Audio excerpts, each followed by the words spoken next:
Bonjour, bienvenue au Cégep de Trois-Rivières. Maxime Marquand, professeur en entrepreneuriat. Aujourd'hui, je suis en compagnie de Geneviève Dubois, directrice générale du pôle d'économie sociale de la Mauricie. Geneviève, bonjour. Bonjour Maxime. Merci d'être avec nous aujourd'hui. Ça me fait plaisir. Tout d'abord, j'aimerais ça si tu pouvais nous parler un peu de c'est quoi ça, l'économie sociale ou qu'on appelle aussi des fois l'entrepreneuriat social. En fait, l'économie sociale, c'est d'abord et avant tout un modèle d'affaires. Un modèle d'affaires qui réunit deux concepts qu'on voit rarement ensemble, économie et social. Quand on parle d'économie, on fait référence à la production de biens et de services comme l'entreprise traditionnelle, mais le profit n'est pas le seul et unique objectif. Donc, la finalité de cette entreprise-là, c'est de servir les membres, les usagers, la communauté, la collectivité et de faire profiter le plus de gens possible. C'est ce qu'on appelle la finalité sociale. Donc, vraiment, c'est ça l'économie sociale. Ça se répartit en trois types d'entreprises. Il y a les OBNL, les coops qu'on voit davantage, et il y a aussi des mutuelles. L'économie sociale, il y a aussi des principes, je dirais. Ces entreprises-là doivent avoir une certaine autonomie de gestion par rapport à l'État. Donc, autonomie de gestion dans les activités, dans le financement, même si elles reçoivent, il y a certaines entreprises qui reçoivent aussi un financement de l'État et qui ont des revenus autonomes, mais ils doivent être autonomes. Il y a aussi le principe de gestion démocratique. Ça, c'est important. Ce n'est pas un seul et unique propriétaire. Donc, c'est souvent dirigé par un conseil d'administration et c'est le principe de un membre, un vote. Ensuite, on a la prise en charge de l'individu. Ça, c'est une notion qui est importante aussi parce que comme les gens peuvent s'impliquer, peuvent être membres, peuvent y travailler, peuvent profiter des services, ça augmente beaucoup, les gens peuvent s'impliquer, puis ça a un impact sur leur vie. Donc, le principe de la prise en charge est important. Et le dernier, c'est la redistribution de la richesse. On l'a dit tantôt, ce n'est pas un seul et unique propriétaire qui s'enrichit.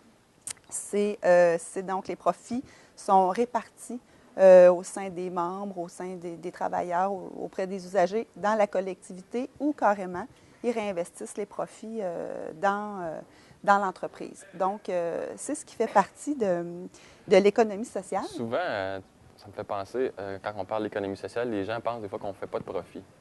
Ce qui n'est pas le cas pas du tout. J'aimerais si tu peux nous préciser un peu là-dessus l'importance d'être rentable, mettons. En fait, il n'y a pas d'entreprises qui vont survivre juste avec l'aide de l'État. Ils doivent avoir des revenus autonomes. Donc, ça, c'est important et c'est quelque chose qu'on insiste de plus en plus. Ces entreprises-là, c'est comme l'entreprise traditionnelle, dans le fond, ils ne survivent pas s'ils ne font pas de profit. Mais parallèlement à ça, ce qui est intéressant, c'est que l'entreprise d'économie sociale est souvent, je dirais, a été un outil de développement important en termes d'occupation puis de développement du territoire. Il y a des municipalités de plus en plus qui se dévitalisent. On voit le dépanneur qui s'en va, la station-service, il n'y a plus de médecins, tout ça. Puis ça a un impact sur la capacité d'attraction de ces municipalités-là. Et l'entreprise d'économie sociale peut être un moyen on l'a vu, par exemple, j'ai en tête la coopérative du Lac-Édouard, où les gens devaient faire plusieurs kilomètres pour avoir de l'essence, pour s'approvisionner en bouffe. Et les gens se sont mobilisés, ont créé la coopérative de solidarité avec un dépanneur épicerie, la station-service. Ils ont même pris en charge l'offre touristique. Fait que ça a un impact intéressant sur la communauté. Ça attire des gens, ça revitalise. Donc, les entreprises d'économie sociale permettent ça, comparativement des fois à l'entreprise privée où on voit peut-être moins ça. Moins d'implication dans la communauté. C'est vraiment ça qui fait la différence. D'ailleurs, les chiffres le prouvent, ces entreprises-là, coop, OBNL, peu importe, souvent ont un taux de survie supérieur à l'entreprise traditionnelle dû au fait que les gens sont engagés, sont impliqués, ils se mobilisent. Souvent, ça répond à un besoin concret puis direct. Donc, ça a un impact. Les gens vont travailler beaucoup plus fort pour sauver ce type d'entreprise-là. Une autre particularité qui est importante de préciser, c'est que dans les entreprises d'économie sociale, il y a à peu près 20 de ces entreprises-là qui sont des entreprises d'insertion. Donc, ils permettent à des gens qui ne pourraient pas travailler sinon dans un cadre traditionnel de travailler. Je pense entre autres au site à Trois-Rivières, Service d'intégration travail. Eux autres accueillent des gens qui ont une problématique en santé mentale. C'est des gens qui ne pourraient pas travailler de façon régulière, mais dans un contexte encadré avec des services d'intervention, ils travaillent, sont rémunérés, ils gagnent dignement leur vie. se sentent utiles. Donc, c'est La vraiment... valorisation de l'individu. Absolument, se sentent valorisés. Donc, c'est une charge de moins pour l'État parce que ces gens-là sont fonctionnels au lieu d'être à l'aide sociale ou peu importe. Et voilà, ils répondent à des contrats. Ils ont un atelier de vitrail, ils ont un atelier de démantèlement de métaux. Donc, ils sont très, très efficaces et très utiles et l'entreprise est plus que viable. Dernier point, en chiffres. Qu'est-ce que ça a l'air l'économie sociale? On se dit tout le temps, c'est-tu marginal comme économie, tout ça? Au Québec, c'est 7 000 entreprises qui embauchent 115 000 personnes. Un chiffre d'affaires de 17 milliards, c'est à peu près 8 du PIB. Donc, c'est quand même intéressant. Puis ici, en Mauricie, c'est 225 entreprises, au BNL Coop pour la plupart, 3 500 emplois pour 110 millions de chiffre d'affaires. Donc, vraiment, je pense que c'est considérable. C'est un acteur économique important. Important, absolument. C'est vraiment du développement économique. Je pense que c'est ça qu'il faut retenir, là, que c'est un modèle d'affaires, c'est une façon de faire de l'entrepreneuriat qui est différent. Effectivement. Ouais. Ça me fait penser aussi, j'aimerais ça si vous nous parler d'un peu du côté fraternité qui existe. Les gens, on parlait tantôt, qui sont plus portés à faire des efforts supplémentaires, mais il y a un coup de main qui se fait aussi entre les différents organismes. On dirait que tout le monde est prêt à aider les autres, puis la porte est toujours ouverte pour aider une autre entreprise d'économie sociale. C'est sûr que les valeurs qui sont à la base de l'économie sociale, c'est des valeurs de solidarité, aussi de travailler à diminuer les inégalités sociales. Donc, c'est sûr que veut pas, les gens vont avoir plus tendance à travailler ensemble parce que souvent, ce qui fait que les gens deviennent compétitifs, c'est la notion de profit. Si moi, j'en fais plus, toi, tu vas en faire moins. Fait que c'est sûr qu'il y a moins cet aspect-là. Pas que le profit n'est pas important. Tantôt, on en a parlé, c'est pas ça. C'est juste qu'il est redistribué autrement. Puis souvent, ça peut être complémentaire. Donc, si mon secteur ou si mon entreprise va bien, bien, toi aussi, tu vas en profiter. Fait que c'est sûr que c'est important. La concurrence est différente, dans le fond. La concurrence est différente, puis ça se vit pas de la même façon. Je te dis pas qu'il n'y en a pas, mais ça se vit pas de la même façon. Je pense qu'il y a une plus grande complémentarité. OK. Puis peut-être juste préciser, tantôt, tu parlais d'entrepreneuriat social. Dans l'introduction. En fait, nous, on fait une différence entre entrepreneuriat social puis entrepreneuriat collectif. OK. L'économie sociale, c'est de l'entrepreneuriat collectif, donc à la base, plusieurs personnes qui gèrent une entreprise. L'entrepreneuriat social, c'est plus une entreprise privée qui porte des valeurs sociales puis qui souhaite s'impliquer dans la communauté, qui souhaite adhérer à des causes. Le Cirque du Soleil, par exemple, qui est une entreprise connue, reconnue, qui génère beaucoup de profits. Eux autres, ils soutiennent des associations dans plusieurs pays. Ils ont développé un programme de Cirque du Monde qui s'adresse aux jeunes de la rue. On a vu Guy Laliberté avec sa fondation One Drop pour l'accès à l'eau potable. Donc, ça, c'est de l'entrepreneuriat social. Donc, du privé qui porte des valeurs sociales comparativement à l'entrepreneuriat collectif où, dans la forme juridique, il y a plusieurs dirigeants. Très bonne précision. C'est bien de l'avoir précisé. Si on parle du pôle, c'est quoi un peu le pôle? C'est quoi la mission? C'est quoi vous offrez comme service? En fait, le pôle d'économie sociale de la Mauricie existe depuis près de 20 ans. C'est un organisme régional qui a pour mission de promouvoir et soutenir l'économie sociale en Mauricie. Comment on fait ça? Bien, c'est qu'on travaille avec les entreprises ou les organismes du milieu qui, eux autres, travaillent directement avec les entrepreneurs. Fait que nous autres, au pôle, on ne travaille pas nécessairement directement avec l'entrepreneur, mais on s'assure que les intervenants qui gravitent autour sont bien ferrés en matière d'économie sociale, d'entrepreneuriat collectif. Le pôle, c'est 2 employés. C'est pas très gros. Il y a moi, puis j'ai une collègue qui s'occupe des communications puis du développement. Okay. C'est un CA de 23 personnes. Donc, oui, un gros CA avec il y a des entreprises, il y a des postes réservés aux entreprises d'économie sociale, des postes réservés aux intervenants socio-économiques. On a un poste d'élu, entre autres. Puis, qu'est-ce qu'on fait comme activité? Bien, on organise puis on anime, entre autres, le mois de l'économie sociale, qui peut varier d'une région à l'autre, parce que des pôles comme ici à Mauricie, il y en a dans toutes les régions.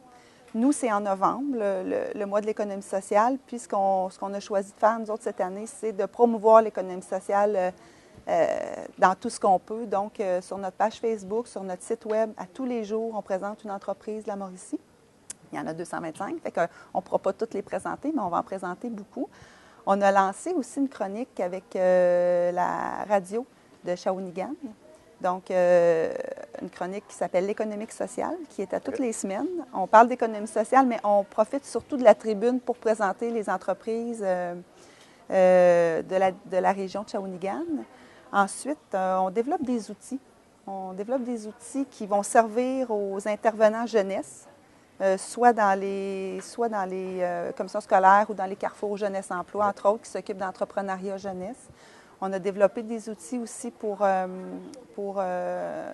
les intervenants, des grilles de reconnaissance. Des fois, les CLD ont à reconnaître une entreprise d'économie sociale, donc on leur a fourni les outils pour être capable de le faire. Donc, c'est vraiment ça, le pôle. C'est tous ces gens-là on veut s'assurer que quand on parle de développement économique, on considère l'entrepreneuriat collectif comme développement économique. Comme une option réelle et importante. Puis quand on parle aux jeunes, puis qu'on présente les modèles d'entrepreneuriat, bien que ce modèle collectif-là fait aussi partie des modèles présentés. Souvent, il y a des entreprises qui le sont, puis on le sait juste pas.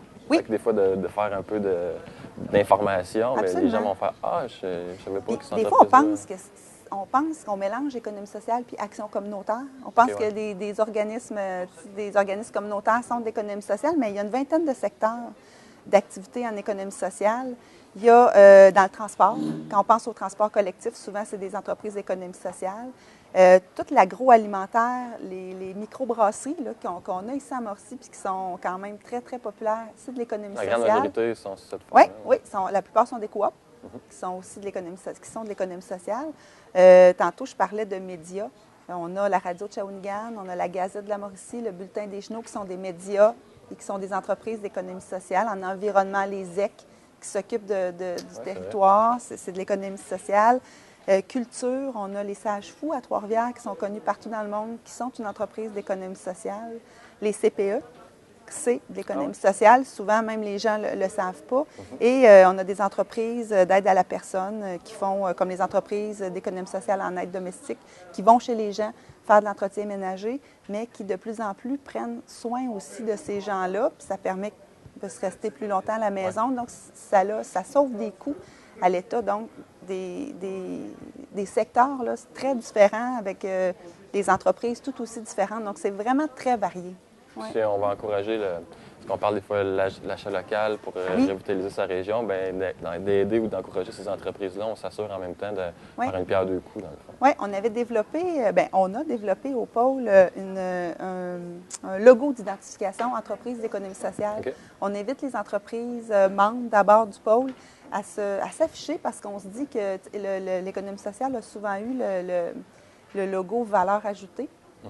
Pour tout l'aspect social de la business. Donc, on s'est dit peut-être que si les gens ont le goût de s'afficher, bien, ça peut faire la différence auprès du consommateur qui se dit, tant qu'encourager quelque chose, aussi bien encourager une entreprise qui est bien ancrée chez nous. Puis qu'il y a les gens dans la communauté.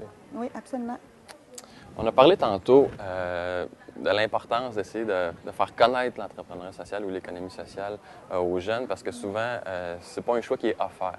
Ici, au Cégep, on a un partenariat avec le pôle, justement dans le but de faire rayonner le plus possible l'économie sociale. Est-ce que tu pourrais nous en parler un petit peu? Oui, on a développé depuis plusieurs années une super belle collaboration avec le Cégep de Trois-Rivières. Vraiment, le Cégep est très innovant en matière d'entrepreneuriat, je pense, et d'entrepreneuriat collectif aussi. Ce qu'on a fait, c'est qu'on a collaboré, entre autres, à diverses activités en entrepreneuriat ici au Cégep. Et maintenant, de façon régulière et même officielle, on fait partie du cursus en travail social, dans la technique de travail social. C'est intéressant parce que les étudiants qui sont là, les futurs travailleurs, travailleuses, risquent de se retrouver dans des entreprises d'insertion, entre autres, en tant qu'intervenants. Donc, on leur parle de c'est quoi les valeurs qui sont portées, puis on parle aussi des entreprises d'insertion, bien sûr. On collabore avec le professeur pour l'organisation d'une journée de visite, une journée de terrain. Okay. Donc, on contacte nos entreprises, puis on en choisit 3-4 dans le cadre d'une journée. Puis, toujours les jeunes qui étudient en technique de travail social viennent faire la visite. Donc, ils voient ce que ça a l'air, ils voient la clientèle, peuvent poser des questions. C'est vraiment, vraiment intéressant. Je sais qu'on est déjà venu aussi dans un cours d'administration. Oui, dans mes cours à moi. C'est ça, dans un de tes cours, pour présenter ce modèle-là. Donc, c'est vraiment, vraiment, comme je le disais, important. Puis, ce qu'on souhaiterait, puis on souhaiterait d'autres collaborations possibles. S'il y en a, bien sûr, on est disponible. Puis, on souhaiterait même importer ça vers les autres collèges de la Mauricie pour pouvoir toucher le plus de jeunes possible. C'est notre objectif.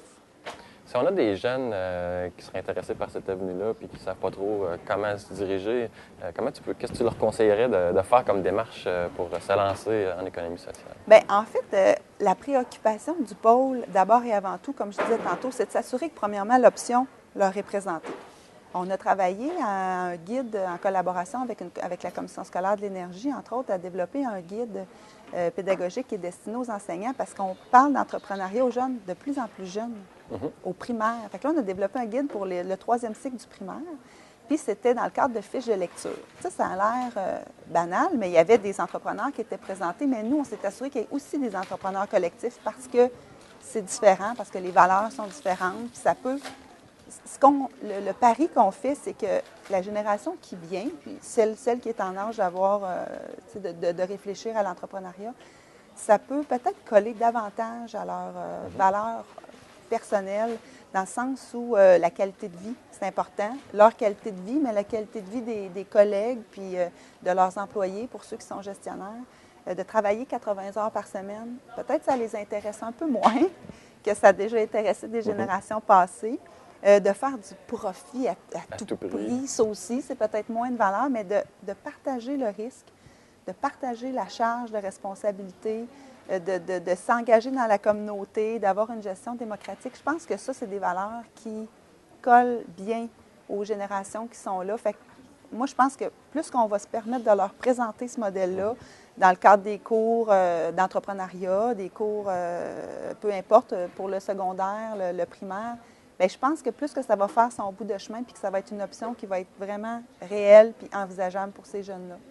Puis pour être un père de deux jeunes enfants, je pense que les valeurs qui sont véhiculées par ça, c'est les valeurs qui rejoignent les enfants, comment ils sont à la base. Ils sont coopératifs. Exactement, enfants, puis ils aiment aider les autres. Oui. C'est pas individualiste. Souvent, non, ils vont donner un coup de main plus facilement que nous quand on a vieilli, malheureusement. Fait que je pense que ça les rejoint directement, eux, puis c'est tout naturel pour eux autres d'entreprendre de cette façon-là. Oui, puis l'idée d'être entrepreneur puis d'être une espèce de capitaliste sauvage, ça cadre moins. Oui, ça fait comme plus écho en ce moment. Là, fait que je pense que c'est une belle façon. Une belle nouvelle. Oui, puis c'est une belle façon de faire de l'entrepreneuriat puis de redonner à la communauté puis d'avoir un plus sur un territoire. Si on parle d'entrepreneur social ou d'entreprise entrepreneur collectif, c'est quoi les qualités qu'on peut rechercher chez un bon entrepreneur?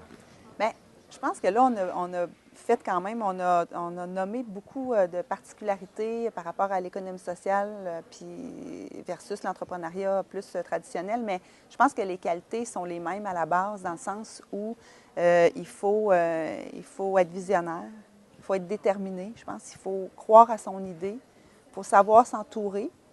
Je pense que ça, peu importe le type d'entreprise qu'on veut démarrer, il faut que ça soit là. Savoir compter aussi, peut-être que ça aide. Ça aide tout le temps. Oui, mais je pense que d'avoir envie peut-être le petit plus qui pourrait habiter un entrepreneur qui songe à être entrepreneur collectif, c'est vraiment le désir d'aider les gens. Tu sais. Je ne dis pas que ceux qui partent des business traditionnels l'ont pas. Là. Moi, je pense que quand tu crées un produit ou tu veux vendre un service, c'est sûr que c'est dans le but d'améliorer.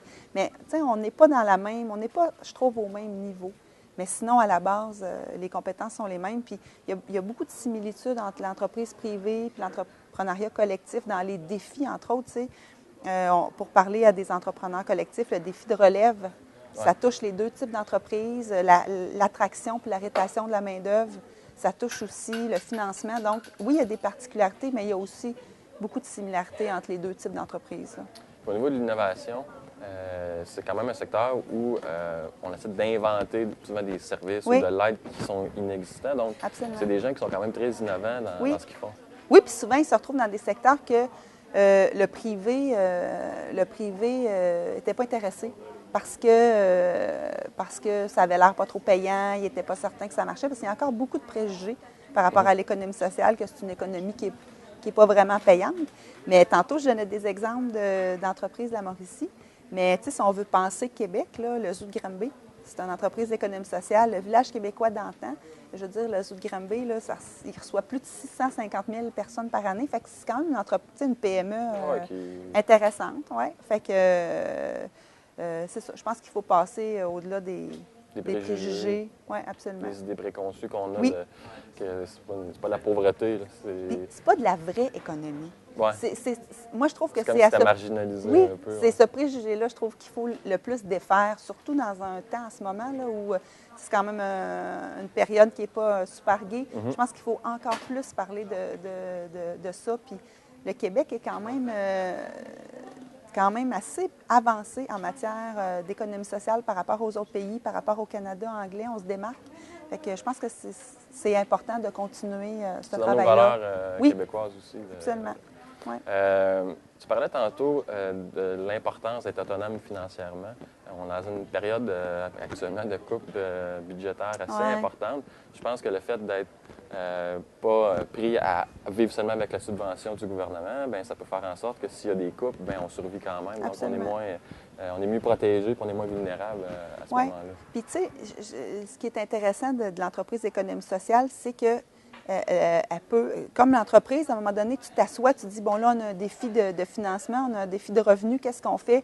Bien, on diversifie nos services ou on diversifie la clientèle, mais tu sais, il y a possibilité d'aller en chercher plus, tu sais, comme une business, de développer des nouveaux marchés. Fait que l'entreprise d'économie sociale, oui, elle reçoit certaines, il y en a qui n'en reçoivent pas du tout, mais ceux qui en reçoivent, je pense qu'ils peuvent aller développer davantage pour aller chercher des revenus supplémentaires. Oui, absolument. Pour terminer, j'aimerais ça si tu avais peut-être une anecdote ou une histoire à nous raconter de laquelle tu as pu tirer une leçon ou que les gens à qui c'est arrivé peut-être ont pu tirer une leçon qui pourrait servir à nos jeunes. En fait, il y a beaucoup de... Ce qui est intéressant en économie sociale, c'est... Bien, j'imagine en entreprise traditionnelle aussi, c'est juste que moi, je ne suis pas allée dans ce milieu-là, mais chaque entrepreneur ou chaque entreprise a son histoire. C'est vraiment fascinant comment le projet se construit. Mais en discutant avec des collègues, on me racontait qu'au début des années 2000, il y a eu la création de... Puis tantôt, tu parlais de l'innovation sociale. C'est vraiment une caractéristique de l'économie sociale, puis c'est une caractéristique importante. Au début des années 2000, il n'y avait rien qui se faisait pour les enfants handicapés et leurs familles. Okay. Donc, il y a eu la mise sur pied de la Maison Grandiose à Trois-Rivières où on offre des activités aux jeunes, aux jeunes adolescents aussi handicapés et leurs familles, tu sais, avec toutes sortes d'activités variées. Donc, ça, c'était très innovateur à l'époque, puis ça répondait à un besoin. Tantôt, je parlais du site. Parce qu'une des valeurs aussi en économie sociale, le développement durable, c'est quelque chose qui est important, puis c'est quelque chose qui touche beaucoup nos jeunes aussi. Hein, ça fait partie de leur quotidien. L'atelier de démantèlement de métaux, en fait, il récupère tous les décodeurs d'une chaîne de câbleau-distribution. Puis, il y a plein de métaux là-dedans, des métaux lourds qui pourraient se retrouver dans les sites d'enfouissement. Ils démontent tout ça, puis ils envoient ça au recyclage. Donc, il y a quand même des belles valeurs qui sont véhiculées, puis qui, à petite échelle, changent le monde. Tu sais. C'est ça que je trouve intéressant. Ça va contribuer à améliorer l'environnement, mais ça a un impact important. Absolument, absolument. C'est pas juste pour eux, c'est pour tout le monde. En réalité, il faut bénéficier de ça. Oui, oui. Fait que c'est plein de belles petites histoires. Ouais. J'aime bien le terme innovation sociale parce que c'est des fois des choses, ça se fait pas. Bien, on va le faire. Justement, on va trouver le moyen quelle belle opportunité pour offrir ce service-là. Puis mettons-nous ensemble pour le faire. Ouais. Le fait de faire ça en groupe, naturellement, se comparer souvent à l'entrepreneur traditionnel qui, lui, a son idée puis il est seul. Oui. Là, au moins, on a des gens entourés, on est entouré pour travailler en équipe. Puis... Je pense que c'est à plusieurs têtes, finalement. Des fois, c'est plus intéressant d'arriver à une bonne idée sans se brûler. Oui, le stress puis le risque est moins fort, donc ça peut être plus facile d'avancer là-dedans pour des personnes qui ont plus de difficultés des fois à gérer le gros stress quand ils sont seuls à supporter un projet. Oui, en fait, ils le partagent. Oui, exactement. Donc, en partageant, c'est tout le temps positif. Geneviève, je te remercie énormément de nous rencontrer aujourd'hui. Je suis persuadée que ça va beaucoup outiller nos jeunes. Si les gens veulent avoir plus d'informations, ils peuvent aller consulter notre site www.économiesocialemauricie.ca. Merci beaucoup. Merci.